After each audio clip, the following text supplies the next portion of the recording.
자, 오늘부터는 이제 지난번에 말씀드린 것처럼 이제 초대교회 소아시아 7교회를 향하신 하나님의 말씀, 우리 주님의 책망과 칭찬을 살펴보면서 오늘 우리 교회가 교훈을 얻고 또 도전을 받는 그런 시간이 되었으면 좋겠습니다. 요한계시록은 종말의 때에 있을 사건들에 대해서 사도 요한이 밤모섬에서 환상으로 본 것을 기록한 성경입니다. 요한계시록을 읽다 보면 막 무서운 얘기들이 많아요. 막 사탄도 나오고 전쟁이 나오고 막 하늘이 뒤집어지고 막 피바다가 되고 막 그런 걸 보면서 막 되게 무서워해가지고 요한계시록을 이렇게 기피하는 경우가 있습니다. 그러나 요한계시록은 사실은 저와 여러분들에게 주는 하나님의 은혜의 말씀입니다.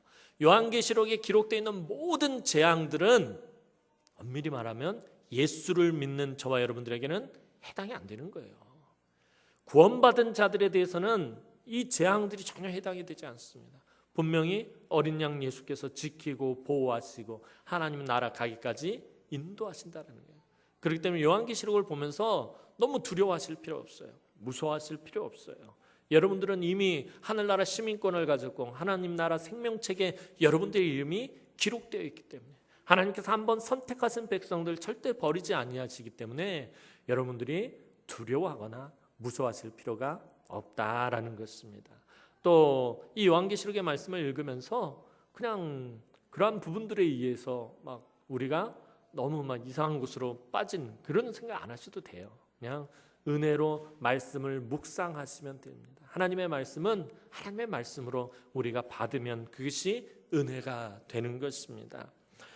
그런데 종말의 때에 있을 사건들을 기록하기 전에 요한계시록에 이제 쫙 종말에 대한 사건들을 기록할 것인데 그것을 읽기 전에 주님은 요한에게 당시에 소아시아에 있었던 7교회에 보내는 편지를 먼저 받아쓰게 하십니다.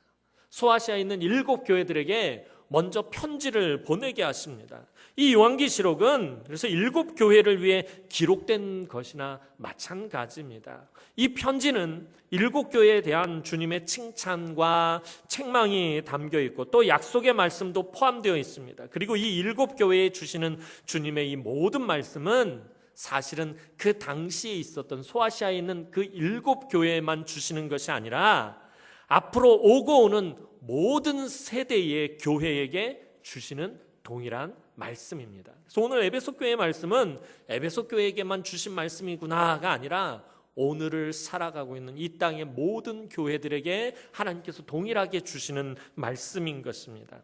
이제 오늘 본문은 에베소 교회에 주시는 주님의 첫 번째 말씀을 기록하고 있습니다. 사도 요한은 에베소 교회에 대한 주님의 말씀을 받아서 기록할 때 그 가슴이 매우 뭉클했을 것입니다.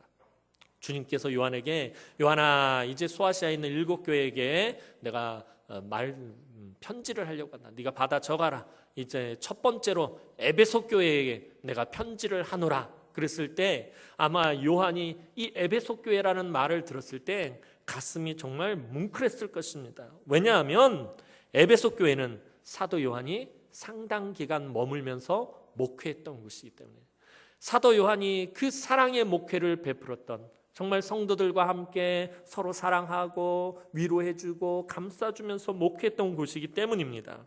에베소 교회는 안정적이고 아주 많은 장점을 가지고 있었으며 또 많은 칭찬을 받은 교회였습니다. 그런데 겉으로 보기에는 아무런 문제도 없고 결점이 보이지 않는 교회 같았지만 사실은 치명적인 결점이 있었습니다. 에베소 교회의 치명적인 결점은 바로 처음 사랑을 잃어버렸다라는 것입니다. 이 교회는 언제부터인가 주님과 처음 만났을 때의 그 뜨거운 사랑을 잃어버리고 이 냉랭한 가슴으로 신앙생활을 하고 있는 교회였습니다. 사도행전 19장을 보면 에베소 교회는 사도 바울에 의해서 일찍이 성령과 말씀의 역사가 있었던 교회였습니다. 사도 바울이 에베소에 들어왔을 때 어떤 제자들이 있었는데 이 제자들에게 너희가 성령을 받았느냐 그랬더니 성령이 뭔지도 모르고 성령 충만함도 모르는 것이에요. 그럼 너희가 세례를 받았느냐 그랬더니 세례 요한의 세례를 받았다라고 말해서 그래서 사도 바울이 회개의 세례를 주고 그들을 안수했더니 그들에게 성령이 강권적으로 역사하시는 역사가 발생합니다. 그래가지고 그때 12명의 사람이 성령 충만함을 받고 그 12명의 사람으로 시작된 교회가 바로 에베소 교회입니다. 그러니까 에베소 교회는 성령의 충만함으로 성령의 능력으로 시작된 교회였다라는 것입니다. 게다가 말씀의 역사가 얼마나 풍성하게 일어난 교회였는지 모릅니다. 이 에베소라는 도시는 그런데 아데미 여신의 신전이 있는 우상 숭배의 중심지였습니다. 아데미라는 여신의 아주 커다란 신전이 있고 그 신전에서 우상을 숭배하고 또 그 도시 에베소에 있는 사람들이 그 신전에서 장사를 하면서 그렇게 먹고 사는 그런 도시였습니다. 가장 세속적인 도시이기도 했습니다. 하지만 하나님의 말씀에 의하여 복음의 역사가 아주 강하게 있었던 곳이 바로 이 에베소였습니다. 사도 바울이 그 유명한 두란노 서원에서 가장 집중적으로 몇 해 동안 말씀을 가르친 곳이 에베소이기도 합니다. 사도 요한이 자신의 사역 그 기간을 통틀어서 가장 오랫동안 말씀을 가르치고 그 말씀을 교육하고 제자 훈련을 했던 곳이 바로 이 에베소였습니다. 또한 성경에 대해서 아주 탁월한 지식을 가진 아볼로가 이 에베소에서 사람들을 가르치기도 했고요. 또 바울의 동역자들인 브리스길라와 아굴라 부부도 이 에베소에서 교회를 이끌었습니다. 그리고 앞서 말씀드린 것처럼 사도 요한도 에베소에서 오랜 기간 동안 하나님의 말씀을 가르치면서 목회를 했습니다. 정말 당시의 이름만 대도 쟁쟁한 사람들이 사역했던 교회가 에베소입니다. 사도 바울 하나만으로도 엄청난데 사도 바울, 아볼로, 브리스길라와 아굴라, 게다가 사도 요한까지 얼마나 대단한 교회입니까? 이들 중에 한 사람만 있었어도 정말 당시에 엄청나게 뛰어난 교회였을 텐데 이들 모두가 다 사역하고 성도들을 가르쳤던 정말 대단했던 교회가 바로 에베소 교회였습니다. 그러니까 에베소는 가장 뛰어난 사역자들에 의해서 탁월한 성경적인 가르침을 가장 많이 받은 곳이 바로 이 에베소 교회였습니다. 그래서 에베소 교회는 소아시아의 여러 교회들 중에서 가장 머리가 되는 교회입니다. 가장 정통적이고 가장 오래되었으며 가장 뿌리가 깊은 교회라고 말할 수 있습니다. 그러다 보니 확실히 에베소 교회는 주님에게 칭찬받을 일이 많았습니다. 이제 1절 말씀을 보면 에베소 교회의 사자에게 편지하라. 오른손에 있는 7뼈를 붙잡고 7 금촛대 사이를 거니시는 이가 이르시되 라고 시작하고 있습니다. 사도 요한은 주님을 오른손에 7뼈를 붙잡고 7 금촛대 사이를 거니시는 분으로 그렇게 묘사하고 있습니다. 이건 비유의 말씀입니다. 이 오른손에 7뼈를 붙잡았다라는 것은 주님께서 능력과 권세의 손으로 7뼈를 붙잡고 교회를 위해 일하신다라는 것입니다. 성경에서 오른손 하고 나오면 이 오른손은 능력과 권세와 힘의 상징입니다. 영광의 상징입니다. 주님이 그 능력과 권세와 힘과 영광의 손으로 7뼈를 붙잡고 교회를 위해서 일하신다라는 것입니다. 이 7뼈는 요한계시록 1장 20절에 보면은 7 교회의 사자라고 그렇게 말하고 있습니다. 그러니까 주님께서 교회의 사역자들을 붙드시고 또 교회를 살피시고 지키시는 분으로 오늘 사도 요한은 그렇게 묘사하고 있는 것입니다. 다시 말해서 교회는 사람의 손에 달린 것이 아니라 주님의 능력의 손이 붙잡고 계시다라는 사실을 보여주고 있는 것입니다. 교회의 머리가 되신 주님이 바로 교회의 주인이시기 때문입니다. 그러니까 이 말씀은 오른손에 7뼈를 붙잡고 7 금촛대 사이를 거니시는 분, 이 말은 무슨 말이냐면 예수님은 교회의 주인이시다라는 것을 표현한 말입니다. 그렇다면 주님은 왜 에베소 교회에는 교회를 붙잡고 계신 주인의 모습으로 지금 그렇게 나타나고 있는 것입니까? 왜냐하면 이 에베소 교회 성도들 가운데는 아데미 신전에서 아까 말씀드렸었죠. 아데미 신전에서 아데미 여신을 섬기고 우상을 숭배하다가 복음을 듣고 예수 그리스도를 삶의 주인으로 인정하며 아데미 여신을 주인으로 섬기던 자신의 삶을 버린 사람들이 많았기 때문이었습니다. 이전에는 아데미 여신을 자신의 삶의 주인으로 섬기면서 살던 사람들이 이제 복음을 듣고 예수를 구주로 영접한 다음에는 이 아데미 여신을 버리고 예수님을 내 삶의 주인으로 인정하고 고백하는 그런 성도들이 많았던 교회가 바로 이 에베소 교회였다라는 것입니다. 이처럼 아데미 여신을 버리고 주님을 주인으로 인정하던 성도들에게 위로와 권면의 말씀을 주시기 위해서 교회의 주인이신 모습으로 오늘 주님이 나타나신 것입니다.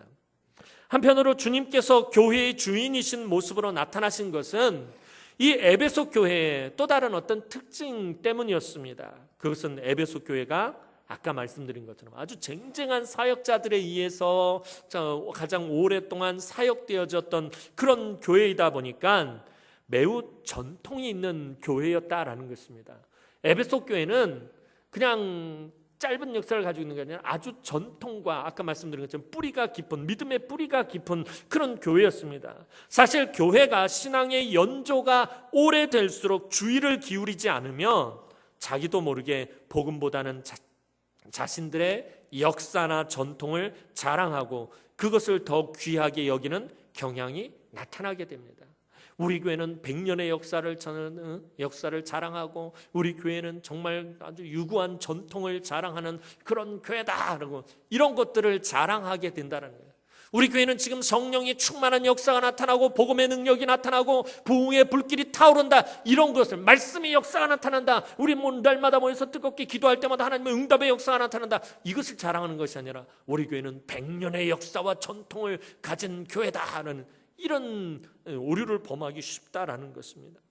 왕년에 우리 교회는 이렇게 표현하고 이런 말을 쓰는 교회들은 비전이 없는 교회입니다. 왜냐하면 과거 지향적인 교회이기 때문에 현재의 모습과 미래의 모습에는 관심이 없고 그저 과거의 추억을 곱씹으면서 그저 과거의 그 영화에 빠져서 사는 그렇게 된 교회이기 때문입니다. 과거 지향적인 교회는 교회가 정체되어 버립니다. 그냥 멈춰서 버린다라는 것입니다. 사실 이것이 에베소 교회의 치명적인 결점이기도 했습니다. 이 교회는 많은 장점을 가지고 있었음에도 불구하고 주님의 말씀이나 복음의 능력보다는 교회의 전통과 역사와 교회의 자랑거리들을 더 강조하고 의지하게 되었다라는 것입니다. 아까도 말씀드린 것처럼 자랑할 게 얼마나 많습니까? 우리 교회는 사도 바울이 개척하고 아볼로가 와서 가르치고 브리스길라와 아굴라가 와서 사역을 했고 사도 요한께서 와서 사역을 했던 교회입니다. 오늘 이것만 해도 진짜 두고두고 자랑할 그런 퀴즈가 되는 것입니다. 정말 자랑할 것밖에 없는 교회입니다. 그래서 주님께서는 이 교회의 주인의 모습으로 지금 나타나서 그들이 참된 겸손과 복음의 능력을 되찾지 않는다면 결국 주님으로부터 버림받을 수밖에 없음을 말씀하고 계신 것입니다. 교회는 과거를 바라보는 것이 아니라 현재 속에서 미래를 바라보고 하나님 주신 꿈과 비전을 향해서 나아가는 것이다라는 것을 주님께서 알려주기 위해서 교회의 주인의 모습으로 나타나신 것입니다. 내가 이 교회의 주인이다. 내가 이 교회를 붙들고 있다. 내가 이 교회를 향한 계획이 있고 내가 이 교회를 향한 뜻이 있다라는 것을 알리시기 위해서 주인의 모습으로 지금 등장하신 것입니다. 앞서서 말씀드린 것처럼 에베소 교회는 가장 뛰어난 주의 사자들이 말씀을 가르친 흔적이 남아있는 교회였습니다. 근데 지금 문제는 뭐예요? 정말 흔적만 남아있다라는 거예요. 흔적이 남아있고 그 능력과 그 역사들이 계속되는 것이 아니라 그냥 흔적만 남아있는 교회가 되고 말았다라는 것입니다. 그래도 이 교회가 주님께 칭찬받을 일들이 많았습니다. 일단 2절 말씀 보겠습니다. 우리 2절 말씀 다 함께 보겠습니다. 2절 말씀 시작.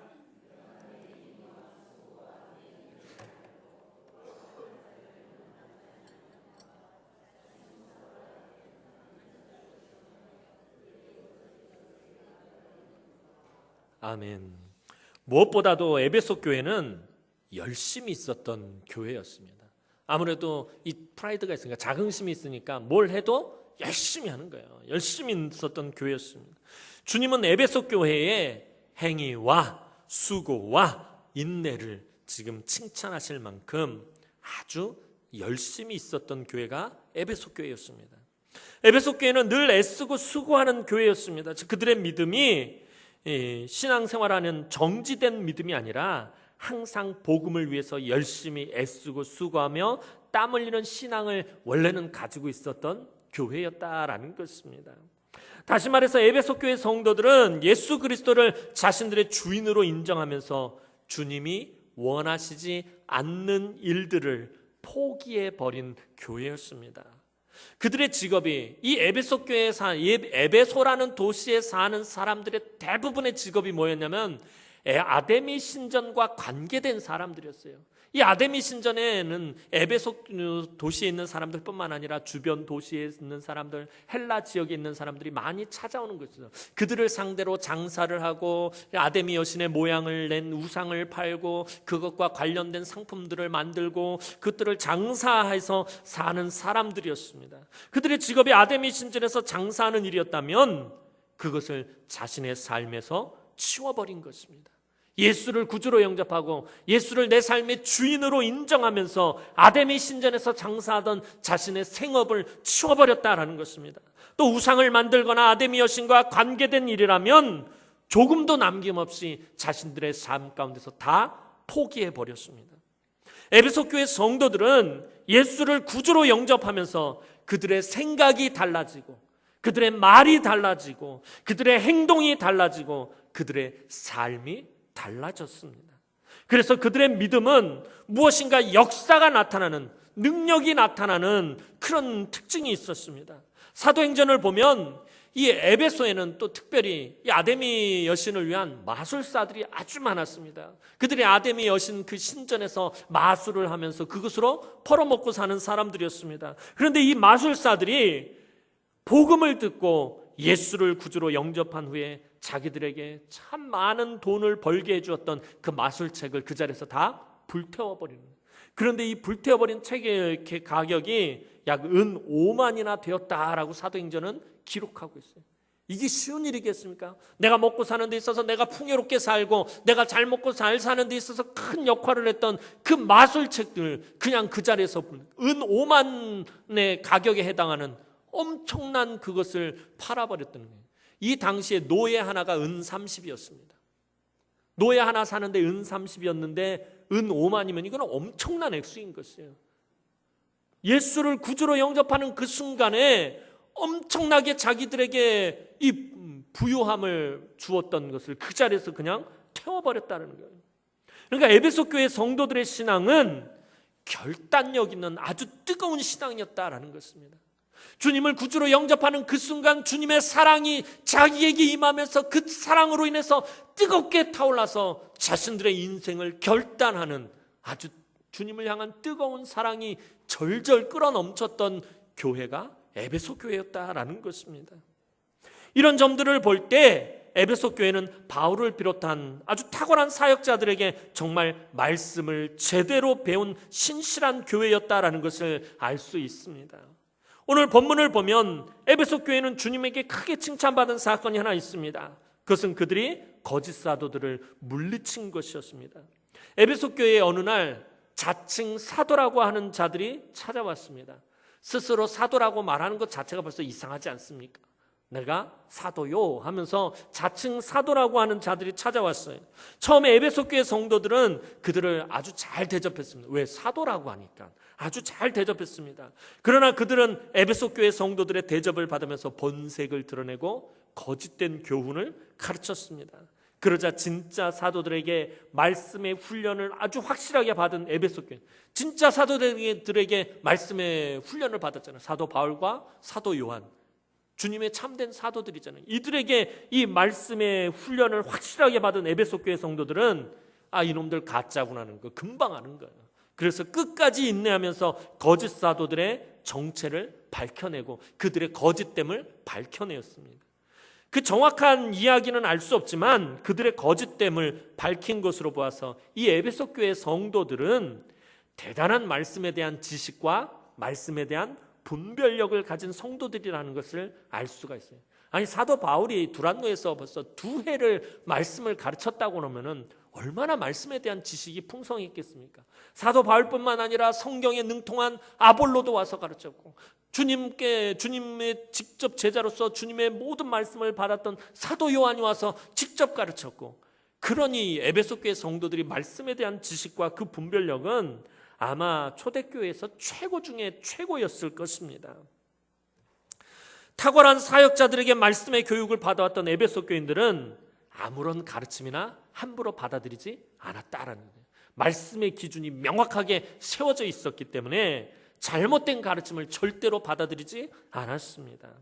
이 일에 대해서 에베소 교회 성도들은 참으로 열심을 다했습니다. 3절 말씀 보면 또 내가 참고 내 이름을 위하여 견디고 게으르지 아니한 것을 아노라 라고 주님 말씀하십니다.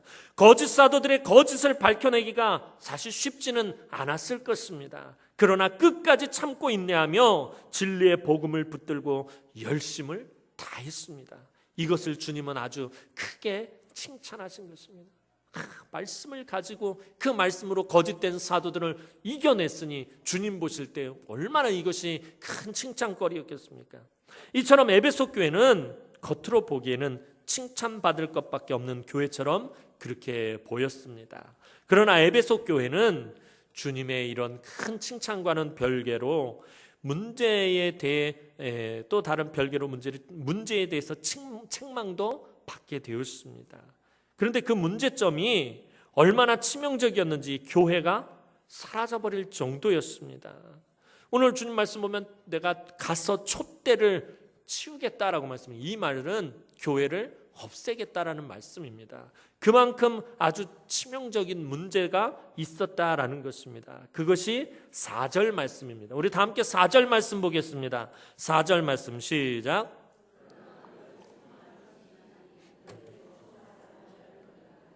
아멘. 에베소 교회가 처음 사랑을 버렸다는 거예요. 그들이 결단하고 그렇게 뜨겁게 신앙생활할 수 있었던 것, 아담이 여신에 관련된 모든 것들을 다 내버릴 수 있었던 것은 그들이 처음 예수를 구주로 영접했을 때 자신들의 가슴에서 뜨겁게 타올랐던 바로 그 사랑 때문이었습니다. 그런데 그 사랑을 버렸다라는 것입니다. 이들이 어느 날 잃어버린 것이 아니라 버렸다라고 표현한 것은 좀 안 좋게 얘기하면 의도적으로 버렸다라고 말할 수도 있는 거예요. 왜요? 이게 자신들의 삶에 어려운 거예요. 계속해서 끊임없이 포기하고 버려야 하는 그 신앙생활이 자신들이 힘들어요. 그러니 처음 사랑에 대해서 점점 식게 되고는 의도적으로 그런 것들을 안 하게 되었다라는 것입니다. 이 처음 사랑이라는 것, 처음에 예수 그리스도를 구주로 영접했을 때 그 감격과 감동을 말합니다. 오늘 저와 여러분들도 이 처음 사랑 가지고 있잖아요. 예수와의 첫사랑. 오늘 여러분들도 동일하게 이것에 대해서 물으셔야 합니다. 내가 그 처음 사랑을 아직도 가지고 있는가? 내가 예수를 구주로 영접했을 때 내 안에 그 넘쳐 흘렀던 그 감격과 감동과 내가 예수라는 말만 들어도 그 이름만 들어도 내 눈에서 눈물이 줄줄줄줄 흘렀을 때 그 사랑이 아직도 내 안에 남아있는지 우리 정직하게 우리 자신을 살펴봐야 한다는 것입니다. 예배를 향한 간절함, 말씀에 대한 사모함, 하나님을 향한 갈급함을 그만 에베소 교회는 잃어버리고 말았습니다. 오래된 공동체의 특징이 무엇입니까? 말 그대로 전통적이고 역사가 깊은 교회들, 이런 공동체들의 특징이 무엇입니까? 기계적이고 습관적으로 변하기가 쉽다라는 것입니다. 사랑이 식고 감격과 감동이 없습니다. 그냥 늘 그런 식으로 해왔기 때문입니다. 50년 전에도 그랬고 30년 전에도 그랬고 10년 전에도 그랬고 지금도 그냥 그렇게 해온다라는 것입니다. 에베소 교회 성도들은 그리스도인들이 어떻게 살아야 한다는 것을 잘 알고 있었습니다. 또 그렇게 살고 있었습니다. 알고만 있었던 것이 아니라 그렇게 살려고 애쓰고 왔었습니다. 그런데 그들은 가슴 한편에 무엇인가 아주 중요한 것을 잃어버렸습니다. 그들은 복음의 능력을 잃어버리고 말았습니다. 그들은 지금까지 수고와 인내로 착실하게 신앙생활을 해왔기 때문에 자신들을 다 신실한 그리스도인으로 알고 있었습니다.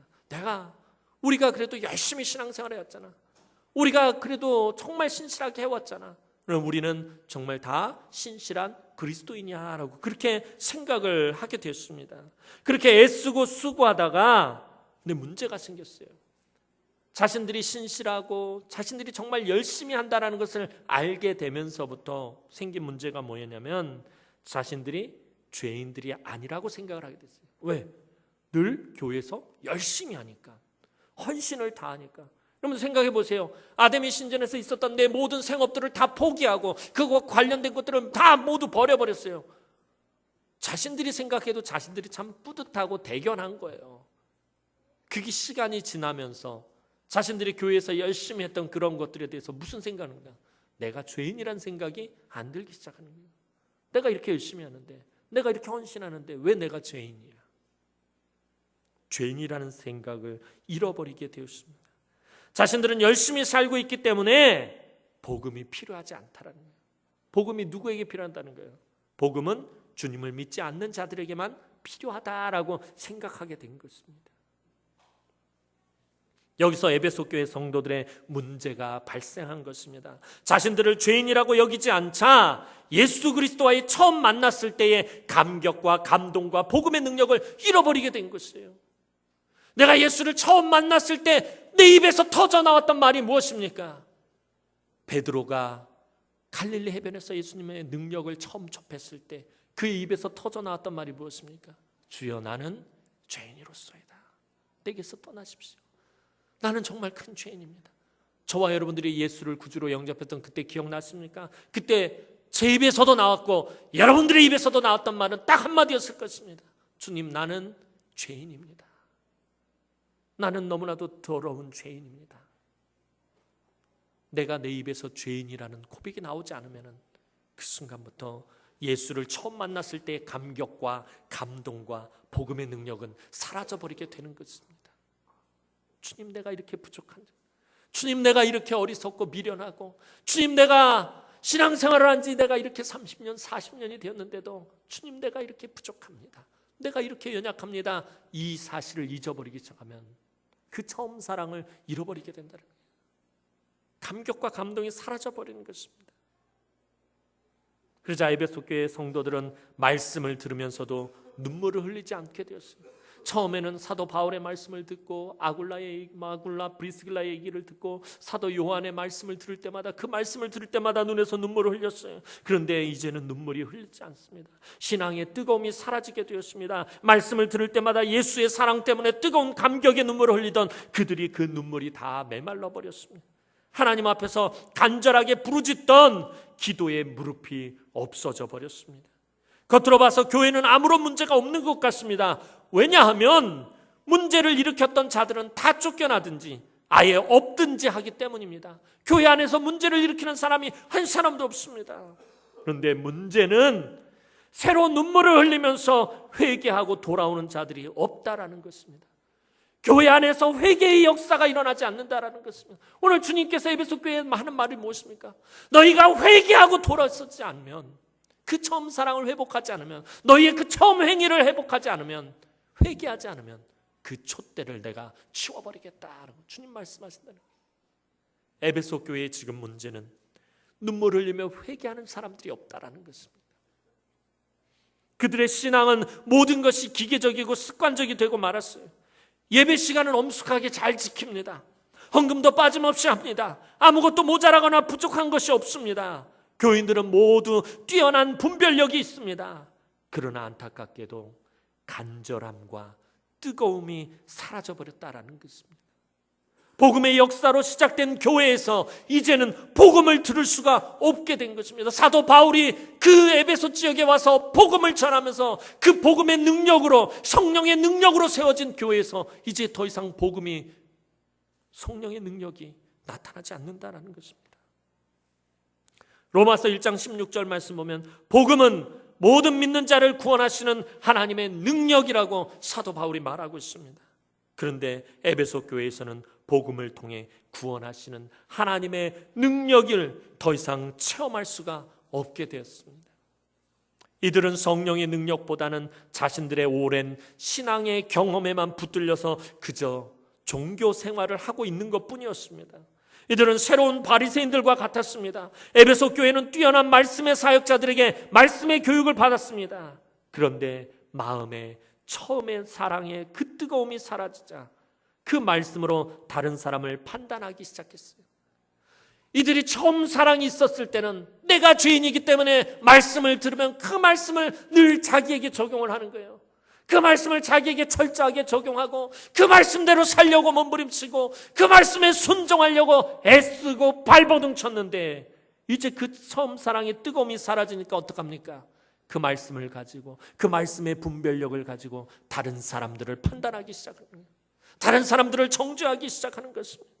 다른 사람들의 잘못을 찾아내는 데는 매우 빨랐지만 그들 가운데는 죄를 회개하고 돌아서는 사람은 한 사람도 없게 되었습니다.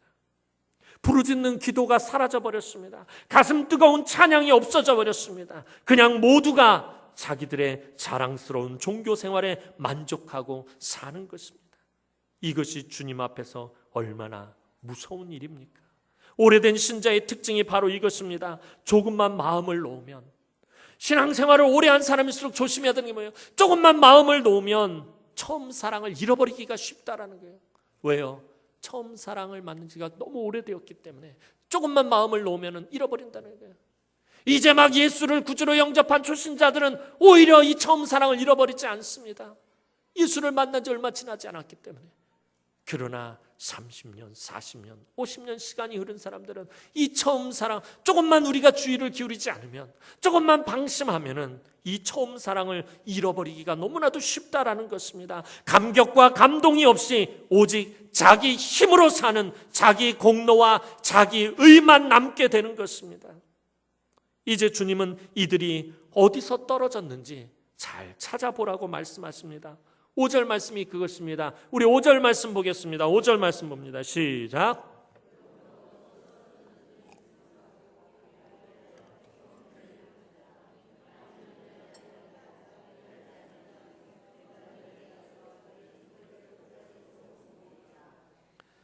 다시 말해서 교회가 언제부터 처음 사랑의 감격을 잃어버렸으며 그 원인이 어디에 있는지 잘 찾아보라는 것입니다. 분명히 어떤 계기가 있었을 것입니다. 처음 예수를 믿을 때는 다 감격이 있고 눈물이 있고 뜨거움이 있었습니다. 그러나 언제부터인가 자기 만족이 들어와서 그들은 더 이상 초신자 때의 그 순수하고 아름다운 모습을 그만 잃어버리고 이미 모든 것이 다 된 사람들처럼 되고 말았다라는 것입니다.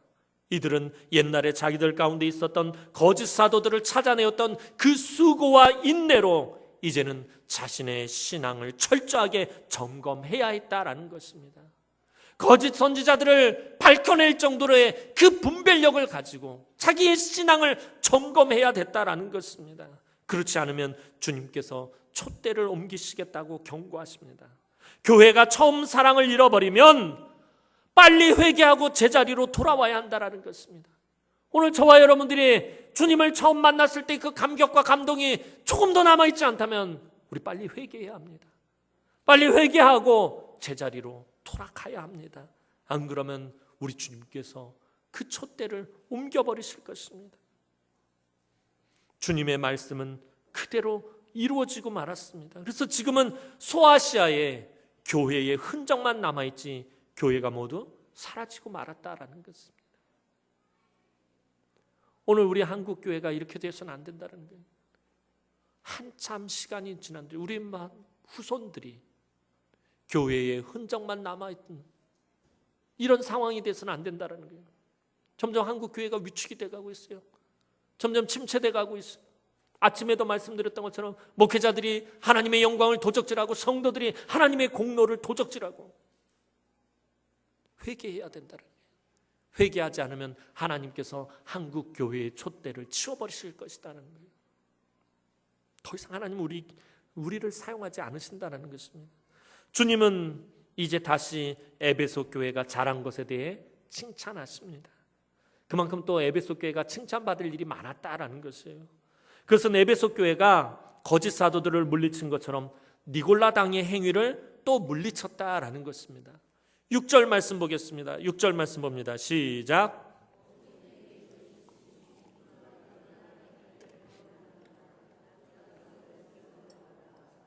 아멘. 여기서 니골라가 누구인지 정확하게 알 수는 없지만 당시에 교회에 들어온 이단의 무리들이었을 것이라고 성경학자들은 말합니다. 당시에 이 초대교회에 있었을 때 이단들은 대부분이 헬라 철학의 영향을 받은 자들이었어요. 그래서 헬라 철학의 영향을 받아서 이들이 그 헬라 철학에 관련된 그런 가르침을 베풀었어요. 잘못된 일들을 행하였습니다. 그런데 에베소 교회는 아까 말씀드렸던 것처럼 워낙 정통적인 말씀의 가르침을 받았기 때문에 이렇게 말씀을 잘못 이해하고 잘못 적용하는 교훈은 아예 씨도 먹히지 않았다는 거예요. 아까 말씀드렸잖아요. 쟁쟁한 이 사역자들에 의해서 말씀의 훈련을 너무나 잘 받았기 때문에 잘못된 교훈은 아예 들어올 자리도 없었다라는 것입니다. 에베소 교회는 이런 이단의 무리들의 가르침과 행위를 아주 철저하게 미워했습니다. 너희가 지금 우리를 우습게 하냐?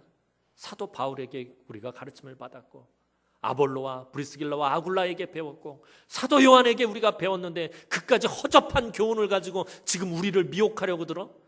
택도 없는 소리 하지만 다 꺼져버려라. 그러면서는 이들을 니골라당을 교회에서 몰아내버린 것입니다. 예수님께서는 그것을 칭찬하시는 거예요. 주님께서도 이런 자들을 미워하신다라고 분명히 말씀하셨어요. 너희가 그들을 미워했구나. 잘했다. 나도 그들을 미워한다. 주님이 이렇게 칭찬하시는 것입니다. 그리고 이제 주님은 최종적으로 에베소 교회에 말씀하십니다. 7절 말씀 보겠습니다. 7절 말씀 시작.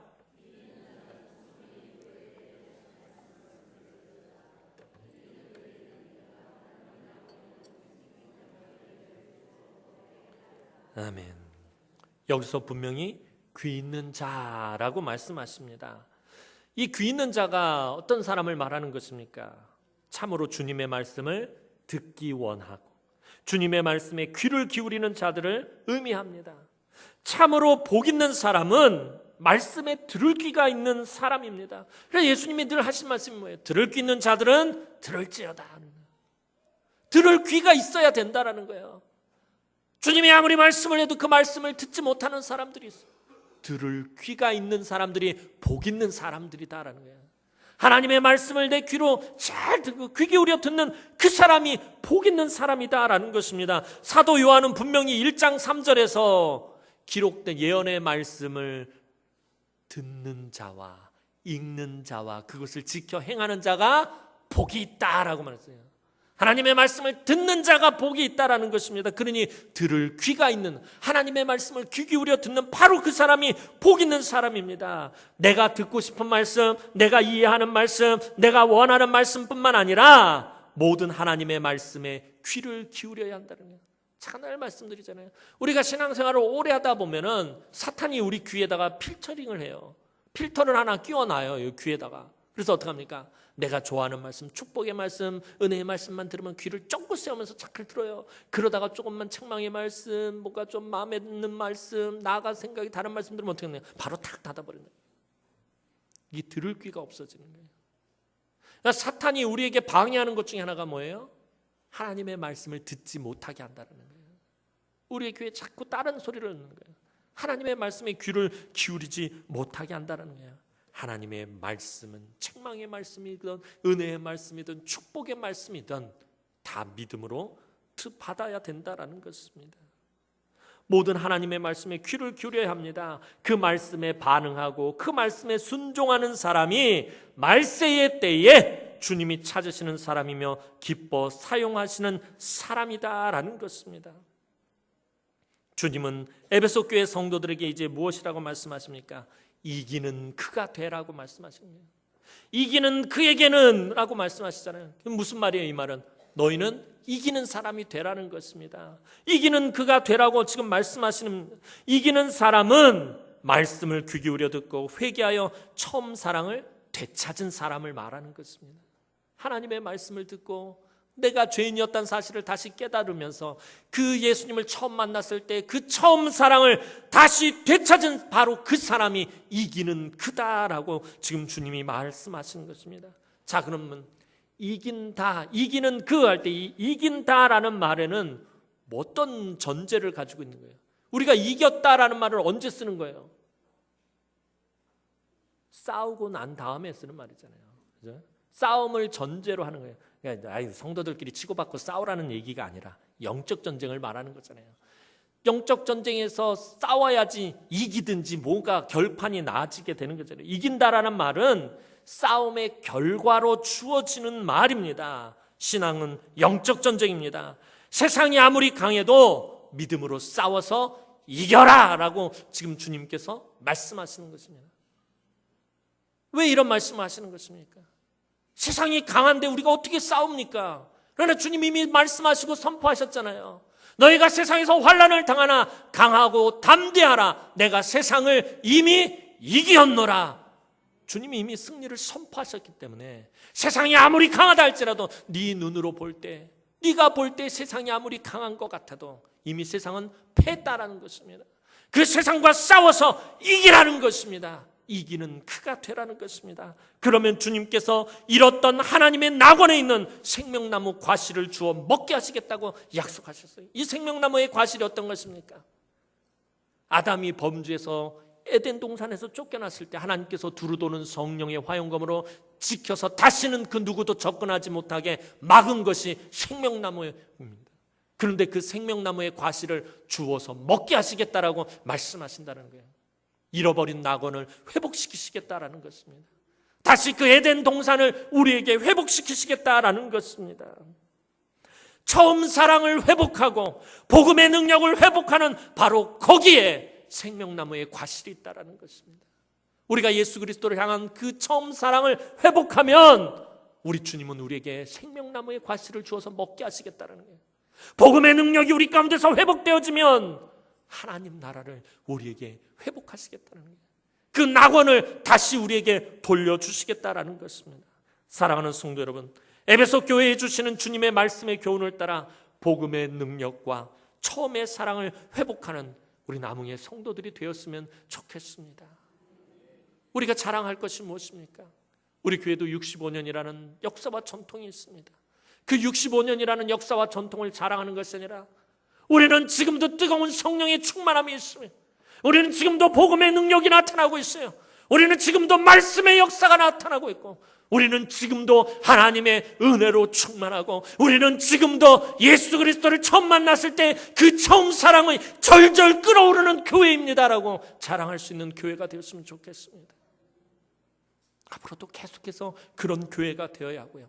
우리 다음 세대들도 동일한 고백을 할 수 있는 교회가 되었으면 좋겠습니다. 저와 여러분은 언제나 구원의 기쁨과 구원의 감격을 잃지 말아야 합니다. 그것만이 우리가 이 땅 가운데서 믿음을 지키며 영생의 길로 나아갈 수 있게 합니다. 오늘도 우리 사랑하는 남흥의 성도들에게 복음의 능력과 처음의 사랑과 메말랐던 은혜의 눈물이 회복되어서 이 말세의 때에 하나님이 기뻐하시는 행위와 수고와 인내를 이루어가므로 나중에 하나님 앞에 섰을 때 크게 칭찬받는 그런 은혜를 받아 누리시는 사랑하는 우리 남흥의 성도들이 되기를 주님의 이름으로 축원합니다. 기도드리겠습니다. 사랑과 은혜가 많으신 아버지 하나님, 은혜와 사랑을 진심으로 감사를 드립니다. 주님의 피값으로 세운 우리 이 남흥재단, 하나님, 주님 다시 오시는 그날까지 처음 사랑을 잃지 않게 하여 주옵소서. 날마다 처음 사랑이 활화산처럼 뜨겁게 타오르는 재단이 되어질 수 있도록 하나님 은혜를 베풀어 주시고, 날마다 복음의 능력이 나타나게 하여 주옵소서. 날마다 구원의 기쁨과 감격이 넘치게 하여 주옵소서. 아버지 하나님, 이 재단에 하나님 늘 믿음의 행위와 수고와 인내를 이루어가게 하시고, 감히 이단의 세력이 이 재단 틈타지 못하게 하시고, 날마다 우리 주님 붙잡고 나아가며 승리하는 믿음의 재단 되어줄 수 있도록 하나님 우리 남은 교회를 축복하여 주옵소서. 감사드렸고 예수님의 이름으로 기도하옵나이다. 아멘.